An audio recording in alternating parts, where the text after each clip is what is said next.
السلام عليكم ورحمة الله تعالى وبركاته. متتبعي القناة، مرحبا بكم في فيديو جديد على قناتنا.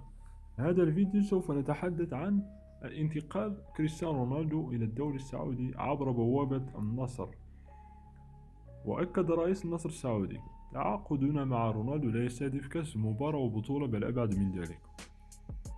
تفاعل رئيس مجلس إدارة نادي النصر السعودي مرسي المعمر مع تعاقد فريقه مع النجم البرتغالي كريستيانو رونالدو، الذي وقع على عقد يمتد لغاية صيف عام 2025.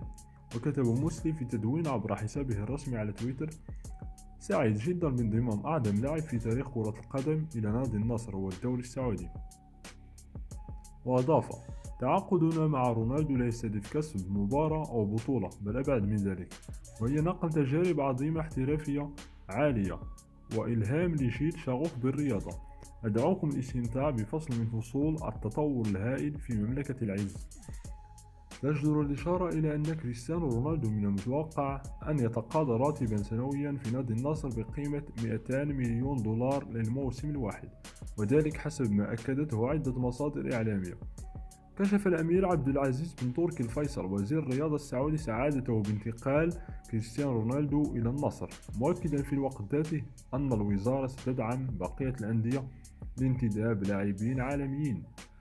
وكتب الوزير السعودي في تدوين عبر حسابه الرسمي على تويتر: سعيد بتواجد أحد أفضل لاعبي العالم لبدء مسيرته الجديدة في السعودية.